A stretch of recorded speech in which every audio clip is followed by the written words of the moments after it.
അല്ല, ഞാനിങ്ങനെ എനിക്ക് ഇതൊക്കെ കേട്ട് ആലോചിക്കുന്നെന്നാണ് ഞാൻ പറഞ്ഞത്. ഞാൻ തീരുമാനിച്ചിട്ടില്ല. കാരണം ഇങ്ങനെ കേട്ട് മടുത്ത് ഏതായാലും കിച്ചു അവിടെ പഠിക്കും. സുധിയുടെ മൂത്തമോനെ വിളിച്ച് ഞാൻ സംസാരിച്ചിരുന്നു, കോൺഫിഡൻഷ്യൽ ആയിട്ട് സംസാരിച്ചിരുന്നു. അവനവന്റേതായ വിഷമങ്ങളും ബുദ്ധിമുട്ടുകളൊക്കെ ഉണ്ട്. ഹായ് ഗൈസ്, നമ്മൾ ഈ ഒരു ചാനലിൽ കൂടെ കണ്ടിട്ട് കുറച്ചധികം ദിവസങ്ങളായെന്നുള്ളത് എനിക്കറിയാം. എന്തായാലും ബിഗ് ബോസ് ഒക്കെ തുറന്നല്ലേ, അപ്പോഴത്തേക്ക് നമുക്ക് കുറച്ചുകൂടെ ഓണായിട്ടൊക്കെ നമുക്ക് ഈ ഒരു ചാനലിലൂടെ വരാം. അപ്പോൾ ഇത് രാവിലെ നമ്മുടെ മെയിൻ ചാനലിൽ നമ്മുടെ രേഷ്മ പി തങ്കച്ചനെ കുറിച്ച് ഒരു വീഡിയോ ഇട്ടുണ്ടായിരുന്നു. രേഷ്മ പി തങ്കച്ചൻ എന്ന് പറഞ്ഞാൽ ചിലപ്പോൾ നിങ്ങൾക്ക് അറിയുന്നുണ്ടായിരിക്കില്ല, നമ്മുടെ രേണുസുതി. അദ്ദേഹം രേണുസുതിക്കെതിരെയാണെങ്കിൽ ഇവർക്ക് ഇപ്പൊ താമസിക്കുന്ന ഒരു വീട് വെച്ച് കൊടുത്തിരുന്ന ഫിറോസ് എന്ന് പറയുന്ന ചേട്ടൻ തന്റെ FB-യിൽ ഒരു വീഡിയോ ഇട്ടുണ്ടായിരുന്നു. അതായത് രേണുസുതി ഈ രേഷ്മ പി തങ്കച്ചനാണെങ്കിൽ ഇവരെ ഭീഷണിപ്പെടുത്തുകയാണ്, വീടിന് അത് ചെയ്തു തരണം, ഇത് ചെയ്തു തരണം, എങ്ങനെ മറ്റേ കടം കൊടുത്തിട്ട് തിരിച്ച് വാങ്ങുന്ന പോലത്തെ വർത്താനമാണ് സഹായം ചെയ്യുന്ന ഒരാളുടെ അടുത്ത് പറയുന്നത് അല്ലേ. അപ്പൊ അതിനകത്ത് പറയാനുള്ള ഡീറ്റെയിൽ ആയിട്ട് കാര്യങ്ങൾ നമ്മൾ ആ ഒരു വീഡിയോക്കകത്ത് പറഞ്ഞിട്ടുണ്ട്. ഇവിടെ നമ്മൾ സംസാരിക്കുന്നത് കിച്ചുവിനെ പറ്റിയിട്ട് കുറച്ച് കാര്യങ്ങൾ ആ ഒരു ചേട്ടൻ വീഡിയോയുടെ അവസാനങ്ങളിൽ സംസാരിക്കുന്നുണ്ട്. സത്യം പറയാലോ, കിച്ചു കഴിഞ്ഞ ദിവസം ഇട്ടേക്കുന്നുണ്ടായിരുന്ന ആ ഒരു വ്ലോഗ്, ഋതപ്പനെ കാണാൻ വേണ്ടിയിട്ട് ആ ഒരു വീട്ടിൽ പോയിട്ടുണ്ടായിരുന്നു. ഞാൻ ആ വീഡിയോക്കകത്ത് പറഞ്ഞ പോലെ തന്നെ എന്താ പറയാ, ഒരു അതിഥിയെ പോലെ, ഒരു ഗസ്റ്റിനെ പോലെ ആയിരുന്നു ആ ഒരു സ്വന്തം വീട്ടിലോട്ടാണെങ്കിലും കിച്ചു എത്തിയിട്ടുണ്ടായിരുന്നത് അല്ലേ. അപ്പം ഈ കിച്ചുവിനെ പറ്റിയിട്ട് കുറച്ച് കാര്യങ്ങൾ ഈ ഒരു ചേട്ടൻ പറയുന്നുണ്ട്. എന്താണെന്നൊക്കെ നമുക്കൊന്ന് കേൾക്കാം. എന്നുവെച്ചാൽ അത്രയധികം പെയിനും എഫേർട്ടൊക്കെ എടുത്തുണ്ടാക്കിയ ഒരു വീടാണിത്. ഇത് നമ്മൾ ചെയ്തു കൊടുത്തത് ഈ വീട് സുധിയുടെ 2 മക്കളും സുധിയുടെ ഭാര്യയും അതേപോലെ തന്നെ സുധിയുടെ അമ്മയും അവിടെ വന്ന് നിൽക്കുമെന്നായിരുന്നു ഞങ്ങളെല്ലാം പ്രതീക്ഷ. അത് തന്നെയായിരുന്നു അവർ നമ്മുടെ അടുത്ത് ആദ്യം പറഞ്ഞിട്ടുണ്ടായിരുന്നു. അൺഫോർച്ചുനേറ്റ്ലി അവിടെ സുധിയുടെ വീട്ടുകാർ ആരുമില്ല. അവിടെ ഉള്ള എല്ലാം രേണുവിന്റെ വീട്ടുകാരാണ് അവിടെ താമസിക്കുന്നത്. അതൊക്കെ അവരുടെ പേഴ്സണൽ ആയിട്ടുള്ള കാര്യങ്ങളാണ്. അതിനകത്ത് നമ്മൾ ഇടപെടേണ്ട ആവശ്യമില്ല. ഞാനിപ്പോൾ ഇന്നലെയും സുധിയുടെ മൂത്തമോനെ വിളിച്ച് ഞാൻ സംസാരിച്ചിരുന്നു, കോൺഫിഡൻഷ്യൽ ആയിട്ട് സംസാരിച്ചിരുന്നു. അവനവന്റേതായ വിഷമങ്ങളും ബുദ്ധിമുട്ടുകളൊക്കെ ഉണ്ട്. അപ്പോൾ ഞാനിപ്പോൾ അത് സോഷ്യൽ മീഡിയ വഴി പറഞ്ഞിട്ട് ഞാനിപ്പോൾ അതൊരു വിവാദമാക്കാനോ അല്ലെങ്കിൽ അതിലൊരു മുതലെടുപ്പ് നടത്താനോ അല്ലെങ്കിൽ അതിലൊരു സിമ്പതി നേടാനോ അല്ലെങ്കിൽ ഒരു പക്ഷം പിടിക്കാനോ ഒന്നും എനിക്ക് താല്പര്യം. കിച്ചുവിന് അവന്റേതായിട്ടുള്ള വിഷമങ്ങളും ബുദ്ധിമുട്ടുകളും ഉണ്ടെന്ന് വളരെ കൃത്യമായിട്ട് കിച്ചുവിനെ പറ്റിയിട്ട് ഈ ഒരു ചേട്ടൻ ഇവിടെ സംസാരിക്കുന്നുണ്ട്. അപ്പം കിച്ചു ആ ഒരു വീഡിയോ അപ്ലോഡ് ചെയ്തിട്ടുണ്ടായിരുന്നത് നിങ്ങൾക്കറിയാമല്ലോ, ആ ഒരു ട്രോഫിയുടെ സംഭവം വന്നു. അപ്പം അത് അത്യാവശ്യം നല്ല വിവാദമായി. അതിനുശേഷം രേണുസുതി തന്നെ ഈ നമ്മുടെ രേഷ്മ പി തങ്കച്ചനെ തിരിച്ച് മറുപടിയൊക്കെ മീഡിയസിന് മുന്നിൽ കൊടുത്തിട്ടുണ്ടായിരുന്നു. ഇത്രയും പ്രശ്നമായിട്ടും കിച്ചു ഇപ്പോഴും ആ ഒരു വീഡിയോ ടേക്ക് ഡൗൺ ചെയ്തിട്ടില്ലല്ലോ, പ്രശ്നമാണെന്ന് അറിഞ്ഞിട്ടും. അപ്പോൾ വളരെ കൃത്യമായിട്ട് കിച്ചുവിന് തന്നെ താല്പര്യമുണ്ടായിരുന്നു ഈ കാര്യങ്ങൾ പുറത്തോട്ട് എത്തണം. അപ്പൊ കിച്ചുവിനെ വിളിച്ചിട്ട് സംസാരിച്ചിരിക്കുന്ന പല ആൾക്കാരുടെ അടുത്തും കിച്ചു തന്നെ പറഞ്ഞിട്ടുണ്ടായിരുന്നു അത്യാവശ്യം നല്ല ബുദ്ധിമുട്ട് കാര്യങ്ങളൊക്കെ ഉണ്ടെന്നത്. പലതും കിച്ചുവിന് പറയാൻ പറ്റുന്നില്ല. കിച്ചു പലതും വന്ന് പറഞ്ഞു കഴിഞ്ഞാൽ. അപ്പം ഞാൻ എന്നാലും ഒരു കാര്യം ഇവിടെ ജസ്റ്റ് ഒന്ന് പറഞ്ഞു വെക്കുകയാണ്. നമ്മുടെ കൊല്ലം സുധിച്ചേട്ടൻ ലാപ്ടോപ്പ്, ഒച്ചപ്പാടും ബഹളവും അങ്ങനെ കുറച്ച് കാര്യങ്ങളൊക്കെ ഉണ്ടേ. ബാക്കി കൂടെ ചേട്ടൻ പറയുന്നതായിരിക്കും കേൾക്കാം. ഫാമിലി കാര്യങ്ങളാണ്, അവിടെ ആര് നിൽക്കണം എന്നുള്ളത് അവർ തീരുമാനിച്ചോട്ടെ. പക്ഷേ സുധിയുടെ അമ്മയും സുധിയുടെ 2 മക്കളും സുധിയുടെ ഭാര്യയും അവിടെ താമസിക്കുകയാണെങ്കിൽ ഞങ്ങൾക്ക് ഒരുപാട് സന്തോഷമായിരുന്നു. അതിനായിരുന്നു ഞങ്ങളുടെ ആഗ്രഹം, അതിനായിരുന്നു ഞങ്ങളുടെ പ്രതീക്ഷയും. അൺഫോർച്ചുനേറ്റ്ലി അതല്ല അവിടെ സംഭവിച്ചു. ആ വീട്ടിൽ ഇപ്പോൾ താമസിച്ചുകൊണ്ടിരിക്കുന്നത് നമ്മുടെ രേഷ്മ പി തങ്കച്ചന്റെ സഹോദരിയും ആ കുടുംബവും കാര്യങ്ങളൊക്കെയാണ് താമസിക്കുന്നത്. അതിലൊന്നും വലിയ പ്രശ്നമൊന്നുമില്ല കേട്ടോ. അതൊക്കെ ഒരാളുടെ വ്യക്തിപരമായിട്ടുള്ള കാര്യമാണ്. ഒരു വീട്ടിൽ ആരൊക്കെ താമസിക്കണേ അത് അവരുടെ ഇഷ്ടമാണ് അല്ലേ. പക്ഷേ ഇവിടെ ഇവരാണെങ്കിലും വീട് വെച്ച് കൊടുത്തിട്ടുള്ളത് ആ സുധിച്ചേട്ടന് വേണ്ടിയിട്ട് അവരുടെ പേരൻസ് അല്ലെങ്കിൽ ആ കുഞ്ഞുങ്ങൾക്ക്, അതിൻ്റെ ഒപ്പം തന്നെ നമ്മുടെ രേഷ്മ പി തങ്കച്ചൻ എന്നുള്ള രീതിയിലായിരുന്നു. പക്ഷേ അവിടെ ഇപ്പം കിച്ചു പോലും അവിടെയല്ല താമസിക്കുന്നത്. കിച്ചു ആ വീട്ടിലോട്ട് വരുമ്പോഴത്തേക്കിന് വെറും ഒരു ഗസ്റ്റിനെ പോലെയാണ് അവിടെ എത്തിയിട്ടുണ്ടായിരുന്നത്. അപ്പൊ അവിടെ കടക്കി ഭരിച്ചുകൊണ്ടിരിക്കുന്നത് ഇതേ രേണുസുധിയുടെ കുടുംബക്കാർ ആൾക്കാരൊക്കെ തന്നെയാണ്. എന്നിട്ട് ഈ വീടിന്റെ ചോർച്ചയാണ്, പ്രശ്നമാണ്. എന്നിട്ട് എന്താ പറയുക, യൂട്യൂബേഴ്സിന്റെ അടുത്ത് പറഞ്ഞിട്ടാണെങ്കിൽ നിങ്ങൾക്ക് അത് പ്രശ്നമായിട്ട് മാറി, ഞാൻ യൂട്യൂബേഴ്സിന്റെ അടുത്തൊക്കെ സംസാരിക്കും എന്നൊക്കെ ഭീഷണിപ്പെടുത്തുന്നു. എന്തൊക്കെയായിരുന്നു ഞാൻ അതിനകത്ത് കൂടുതലാകുന്നത്. എനിക്ക് പറയാനുള്ളത് വെച്ച് കഴിഞ്ഞാൽ എന്റെ ഫോളോവേഴ്സിനോടാണ് പറയുന്നത്, ദയവേത് എനിക്ക് വീടുണ്ടാക്കാൻ സഹായത്തിന് അല്ലെങ്കിൽ മറ്റുള്ള സഹായത്തിന് ആരും മെസ്സേജ് അയക്കരുത്. ഇതോടുകൂടെ ഞങ്ങളുടെ ഈ പരിപാടി അവസാനിപ്പിക്കുകയാണ്. രേഷ്മ പി തങ്കച്ചനെ അഭിമാനിക്കാൻ പറ്റുന്ന ഒരു കാര്യമാണ്. കാരണം ഇവര് വർഷങ്ങളിലൊക്കെയാണ്, ഓരോ വർഷമാണെങ്കിൽ അർഹതപ്പെട്ട ആളുകൾക്ക് വീടൊക്കെ വെച്ച് കൊടുക്കുന്ന ആൾക്കാരായിരുന്നു. എന്തായാലും ഈ ഒരൊറ്റ ഇൻസിഡന്റ് കൊണ്ട് അവർ ആ കാര്യങ്ങളിൽ നിന്നൊക്കെ ഒഴിവായിട്ട് പോവുകയാണ്. ഇനി അങ്ങനത്തെ പരിപാടികൾ ചെയ്യുന്നില്ല എന്ന് പറയുന്നുണ്ട്.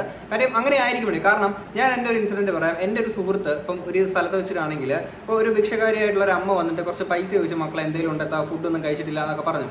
അപ്പം ഞങ്ങളുടെ 2 പേരുടെ കയ്യിലും GPay മാത്രമേ ഉണ്ടായിരുന്നുള്ളൂ, കയ്യിൽ പൈസ ഇല്ല. അപ്പം എൻ്റെ ഫ്രണ്ട് ആണെങ്കിൽ ബാഗ് തപ്പിപ്പോഴത്തേക്കിന് അതിനകത്ത് കുറച്ച് ചില്ലറ കിടപ്പുണ്ട്. അത് നുള്ളിപ്പറക്കി എടുത്തിട്ട് ഒരു 10 രൂപ ഉണ്ടായിരുന്നു. അത് നേരെ ഈ ഒരു അമ്മയുടെ കൊടുത്തിട്ട് അമ്മ നേരെ പറയുകയാണ്, എന്തോ 10 രൂപ മാത്രമേ ഉള്ളൂ, ഇത് എന്തോ കൊച്ചുങ്ങളാണ് ഇതൊക്കെ എന്ന് പറഞ്ഞിട്ട് തിരിച്ച് ആ എൻ്റെ ഫ്രണ്ടിനെ നല്ല രീതിയിൽ ആട്ടി. അപ്പം ഞാനാണ് നിർത്തി കളിയാക്കി, നമ്മൾ ഫ്രണ്ട്സ് എന്നുള്ള രീതിയിൽ നല്ല രീതിയിൽ കളിയാക്കി. അപ്പോഴും നിങ്ങൾ അതിൻ്റെ സീരിയസ് വശം നിങ്ങളൊന്ന് ആലോചിച്ച് നോക്കുക. ഒരാൾക്കൊരു സഹായം ചെയ്തു അല്ലെ, ആ ഒരു ഭിക്ഷക്കാരിയുള്ള ഒരു അമ്മയ്ക്ക് ഒരു 10 രൂപ കയ്യിലുള്ളത് കൊടുത്തു. ഇതെല്ലാം പുള്ളിക്കാരി QR കൊണ്ട് നടക്കില്ലല്ലോ GPay ചെയ്ത് കൊടുക്കാൻ വേണ്ടിയിട്ട്. അപ്പൊ അങ്ങനെയുള്ളപ്പോൾ നമുക്ക് ഇതുപോലെ ഒരു സഹായം ചെയ്തിട്ട് നമുക്ക് ഈ രീതിയിൽ തിരിച്ച് ഇങ്ങനെ ഒരു കാര്യങ്ങളൊക്കെ വരുമ്പോഴത്തേക്കിന് നല്ല രീതിയിൽ പൊളിവിടെ. അപ്പൊ അത് തന്നെയാണ് ഈ ഒരു ചേട്ടനാണെങ്കിൽ ഇവിടെ സംസാരിക്കുന്നത്. അവിടെ ചോർച്ച ഒന്നുമില്ല, ലോവേഴ്സിന്റെ ഉള്ളിൽ കൂടെ വെള്ളം ശീതലടിക്കുന്നുണ്ട്. അത് അവർക്കൊരു 4000 കൊടുത്തു കഴിഞ്ഞാൽ ഒരു പോളികാർബണേറ്റ് ഷീറ്റ് അടക്കം കഴിഞ്ഞാൽ അവസാനിപ്പിക്കുന്ന പ്രശ്നമുള്ളൂ. അവർക്ക് എന്തായാലും ഞങ്ങൾക്ക് ഇനി അതിന്റെ മെയിൻ്റെനൻസ് മറ്റുള്ള കാര്യങ്ങളായിട്ട് പോകാൻ പറ്റില്ല. ഞങ്ങളെ കൊണ്ട് പറ്റുന്ന രീതിയിൽ ഞങ്ങൾ ചെയ്തു കൊടുത്തിട്ടുണ്ട്. ഇനിയിപ്പോൾ ഇതിന്റെ മറുപടിയായിട്ട് അവർ വീഡിയോ വിളിച്ചാലും എന്ത് വിളിച്ചു കഴിഞ്ഞാലും നമുക്ക് ഇതിനൊന്നും താല്പര്യമില്ല. ഒരു ആവശ്യവും ഇല്ല. അവർക്ക് ഇനി എന്താണ് മെയിൻ്റെനൻസിന്റെ എന്ത് സാധനമാണ് ചെയ്ത് കൊടുക്കേണ്ടത്?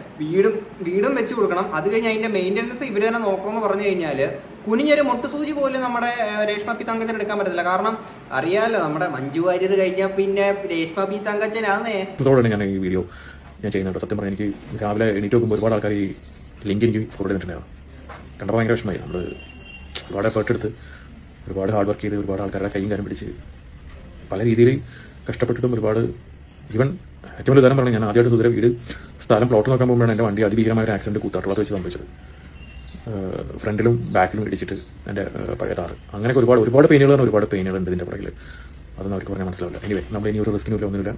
നമ്മുടെ താജ് എന്ന് പറഞ്ഞൊരു ആളുണ്ട്, പത്തനംതിട്ടക്കാരാണ്, മാസംഘടനകളാണ്. പുള്ളിയുടെ കേരളത്തിൽ നമ്മൾ മിമിക്രിക്കാരന് വീഡിയോ വെക്കുന്നതിനെ കുറിച്ച് നമ്മൾ സംസാരിച്ചുകൊണ്ടിരിക്കുകയായിരുന്നു. ഇനി അതെല്ലാം നമ്മൾ ഡ്രോപ്പ് ചെയ്യണം. ഇനി വക കാര്യങ്ങൾക്കോ അല്ലെങ്കിൽ മറ്റുള്ള കാര്യങ്ങൾക്കോ ദയവ് ചെയ്ത് ഞങ്ങൾക്ക് ഒരു മെസ്സേജ് ആയി. ഒരു മനസാക്ഷി ഇല്ലാത്ത ഒരാളാണ് നമ്മുടെ രേഷ്മ പി തങ്കച്ചൻ. എന്തുവാടെ ഈ കാണിച്ചു കൂട്ടിയേക്കുന്നത്? നിങ്ങൾക്ക് അങ്ങനെ ഒരു വീട് വെച്ച് തന്നപ്പോഴത്തേക്കിന് ആ വീട് വെച്ച് തന്നാക്ക് പ്രശ്നം അല്ലേ? ഇനി രേഷ്മ പി തങ്കച്ചൻ പറയുന്ന കാര്യങ്ങളോട് നമുക്കൊന്ന് കേൾക്കാം. ഞാനിങ്ങനെ എനിക്ക് ഇതൊക്കെ കേട്ട് ആലോചിക്കുമെന്നാണ് ഞാൻ പറഞ്ഞത്. ഞാൻ തീരുമാനിച്ചിട്ടില്ല. കാരണം ഇങ്ങനെ കേട്ട് മടുത്ത് ഏതായാലും കിച്ചു അവിടെ പഠിക്കുമോ കൊല്ലത്ത്. ഋതപ്പനെ ഒറ്റയ്ക്ക് അവിടെ നിർത്താൻ പറ്റത്തില്ല. കുഞ്ഞാണ്, അതിന് 5 വയസ്സേ ഉള്ളൂ. 6 വയസ്സായില്ല, 5 വയസ്സിലാണ് നിൽക്കുന്നത്. ആ കുഞ്ഞിനെ ആ വീട്ടിനകത്ത് ഒറ്റയ്ക്ക് നിർത്താൻ ആർക്കെങ്കിലും പറ്റില്ല. അതുകൊണ്ടാണ് ഞങ്ങൾ താമസിക്കുന്നത്. അതിന്റെ പേര് കേൾക്കാവുന്നതിന്റെ മാക്സിമം കേട്ടു. പപ്പറ്റ് ദാനവല്ലേടി, ചവിട്ടി ദാനവല്ലേടി എന്നൊക്കെ പറഞ്ഞ് കുറെ കേൾക്കുന്നുണ്ട്. എന്റെ പൊന്നു പെണ്ണുമ്പോൾ ഞാൻ അറിയാൻ പോലത്തൊരു കാര്യം ചോദിക്കട്ടെ. ദാനം കിട്ടിയ വീടാണെങ്കിൽ ദാനം കിട്ടിയ സാധനമാണെങ്കിൽ അങ്ങനെ പറഞ്ഞെങ്കിൽ ഇപ്പൊ എന്താണ് പ്രശ്നം? എന്താണ് ഇപ്പൊ ആൾക്കാർ ഇങ്ങനെ പറഞ്ഞാൽ? ഞാൻ ഒരു കാര്യം ഞാൻ പറയാം, നമ്മളിപ്പോൾ ഒരാൾക്ക് ഒരു സഹായം ചെയ്യുകയാണ്, പിന്നീട് ഇതിന്റെ കണക്ക് പറഞ്ഞുകൊണ്ട് അയാളെ നമ്മൾ ചൂഷണം ചെയ്യുന്ന അല്ലെങ്കിൽ അവരെ വേദനിപ്പിക്കുന്ന ഒരിക്കലും ഈ സഹായം ചെയ്യുന്ന ആളുടെ ഭാഗത്തുനിന്ന് ഒരിക്കലും ചെയ്യാൻ പാടില്ലാത്ത കാര്യമാണ്. പക്ഷേ ഈ ആൾക്കാരൊക്കെ ഇങ്ങനെ ഇവരുടെ അടുത്ത് ദാനം കിട്ടിയതല്ലേ എന്ന് പറയുന്നുണ്ടെങ്കിൽ ഇവരുടെ പ്രവർത്തികൾ കൊണ്ടല്ലേ ഇവർ ഈ കാണിച്ചു കൂടുന്ന ഓരോ കോപ്രായങ്ങൾ കാരണമല്ലേ ആൾക്കാർ ഈ പറഞ്ഞുകൊണ്ടിരിക്കുന്നത്? അത് അങ്ങനെ അല്ല എന്നുണ്ടെങ്കിൽ ആരെങ്കിലും വന്ന് സംസാരിക്കാൻ നിൽക്കുമോ?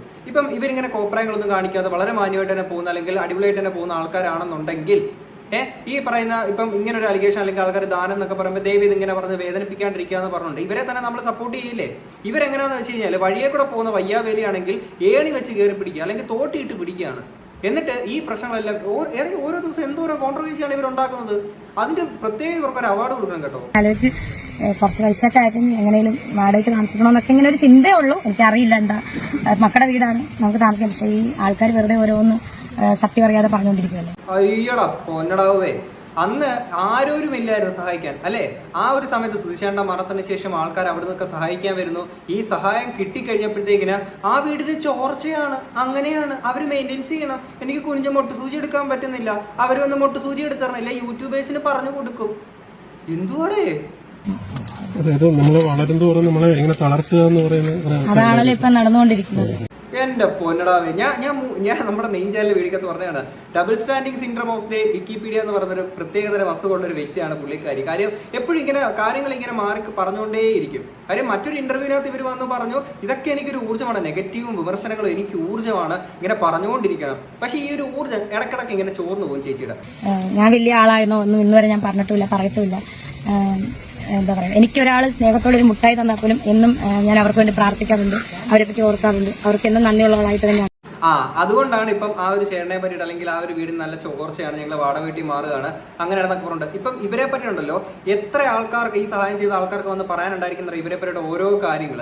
പിന്നെ എടുത്തു പറയേണ്ട കാര്യം കിച്ചു ശരിക്കും വീർപ്പുമുട്ടിയാണ് കഴിഞ്ഞുകൊണ്ടിരിക്കുന്നത്. കാര്യം നിങ്ങളൊന്ന് ആലോചിച്ച് നോക്ക്. ഇപ്പൊ ഇന്റർവ്യൂവിനകത്താണെങ്കിലും കിച്ചുവിനെ വിളിച്ചിരുത്തിട്ട് കുറെ കോപ്രായങ്ങൾ ഇവർ കാണിച്ചു കൊടുക്കുമ്പോൾ കിച്ചു സത്യം പറഞ്ഞാൽ പെട്ടിരിക്കുകയാണ്. കിച്ചുവിന് എന്ത് പറയാൻ പറ്റും? ഇന്റർവ്യൂവിനകത്ത് രേഷ്മ പി തങ്കച്ചനെ അടുത്തിരുത്തിക്കൊണ്ട് ഇവര് എനിക്ക് ഇഷ്ടപ്പെടുന്നില്ല കാര്യങ്ങളൊക്കെ പബ്ലിക്കായിട്ട് ആ മകൻ എങ്ങനെ പറയാൻ പറ്റൂലേ? പെട്ടിരിക്കുകയാണ് ആ മകന്. പിന്നെ എന്തുകൊണ്ടാണ് ഇങ്ങനെ നെഗറ്റീവ് അടിക്കുന്നത് എനിക്കറിയില്ല. ഒരുപാട് ആൾക്കാർ സ്ട്രഗിൾ ചെയ്യുന്നുണ്ട് ഇതുപോലെ ഒന്ന് ആകാൻ വേണ്ടിട്ട് എത്താൻ വേണ്ടിട്ട്. പക്ഷേ വളർച്ച എന്ന് പറയുന്നത് പെട്ടെന്നായിരുന്നു. അതുകൊണ്ട് തന്നെ സ്വാഭാവികമായിട്ട് ആൾക്കാർ എങ്ങനെ ഉണ്ടാവും അല്ലേ? ഈ വളർച്ച എങ്ങനെയാണെന്ന് അറിയാവോ? നമ്മൾ നല്ല രീതിയിൽ വളരുന്ന ആൾക്കാരുണ്ട്. നെഗറ്റീവ് കുപ്രസിദ്ധി എന്ന് പറയുന്ന ഒരു സാധനം ഉണ്ടല്ലോ. ഇവിടുത്തെ ഗുണ്ടകളായിട്ടുള്ള ആൾക്കാർ ഫേമസ് ആവും. അതിന് പറയുന്ന പേര് കുപ്രസിദ്ധി എന്നാണ്. അവരും ഫേമസ് തന്നെയാണ്, അവരും വളർന്ന് കുറെ കാശുണ്ടാക്കി. അപ്പോഴും അവർ ചെയ്ത പ്രവൃത്തികൾ എന്താണെന്നുള്ളത് നമ്മൾ ആലോചിച്ച് നോക്കണം അല്ലെ? ഇവരുടെ കാര്യത്തിലാണെങ്കിൽ ഇവർ ഈ പറയുന്ന പോലെ പ്രശസ്തി ആർജിച്ചു. എങ്ങനെയാണ് പ്രശസ്തി ആർജിച്ചേക്കുന്നത്? പറയാനാണെങ്കിൽ തുടക്കം തൊട്ടുള്ള ഉപ്പൊട്ട് കർപ്പൂരം വരെയുള്ള കാര്യങ്ങൾ പറയേണ്ടി വരും. അറിയില്ല, ഉണ്ടാവട്ടെ എന്നല്ലാതെ അങ്ങനെ ഉണ്ടാവരുതെന്നല്ലാതെ എനിക്കൊന്നും പറയാനില്ല.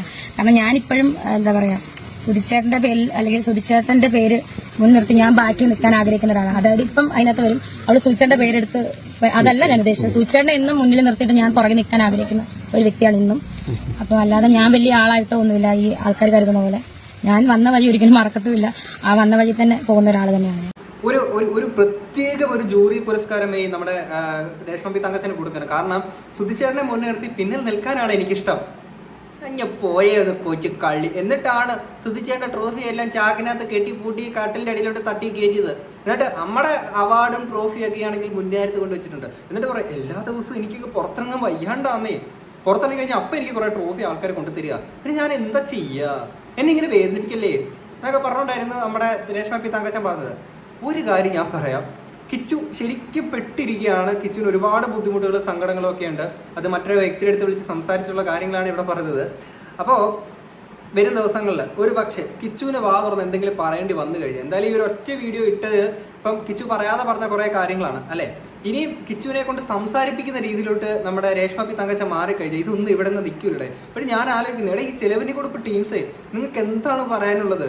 ഇനിയിപ്പോൾ അവർ വന്ന് ഈ വീഡിയോയുടെ താഴെ കമന്റ് ബോക്സിൽ പറയും, എടാ എന്തിനാടാ ആ പാവം ജീവിച്ച് പൊക്കോട്ടെ ഒരു. അപ്പോൾ അങ്ങനെ പറയുന്നത് നിങ്ങളുടെ അടുത്ത് എനിക്ക് ഒന്നേ പറയാനുള്ളൂ, നിങ്ങൾ കൊച്ചിയിലെ എവിടെയെങ്കിലും അവർക്കൊരു ഫ്ലാറ്റ് എടുത്ത് കൊടുക്കുക. അപ്പോഴും ഈ നിങ്ങളിതെടുത്ത് ഉപകാരം ചെയ്താലും എന്തായിരിക്കും ഇവർ പറയുക? ഫ്ലാറ്റിന്റെ അവിടെ അറ്റത്താണെങ്കിൽ വളഞ്ഞിരിപ്പുണ്ട്, അവിടെ സിമെന്റ് വെച്ചിട്ടുണ്ട്, പെയിന്റ് അടിച്ചിട്ടുണ്ട്, കിച്ചണിലാണെങ്കിൽ തീ കത്തുന്നുണ്ട് എന്നൊക്കെ പറഞ്ഞുകൊണ്ട്, അല്ലെങ്കിൽ സ്വിച്ച് ഇടുമ്പോൾ ബൾബ് കത്തും എന്നൊക്കെ പറഞ്ഞിട്ട് അവർ ഓരോരോ കാരണങ്ങൾ പറയും, ഓരോരോ പ്രശ്നങ്ങളാണെന്ന് പറയും. എന്തുവാടൊക്കെ കേട്ടിട്ട് നിങ്ങൾക്ക് എന്താ തോന്നുന്നുള്ളത് തീർച്ചയായും കമന്റ് ബോക്സിൽ പറയാം.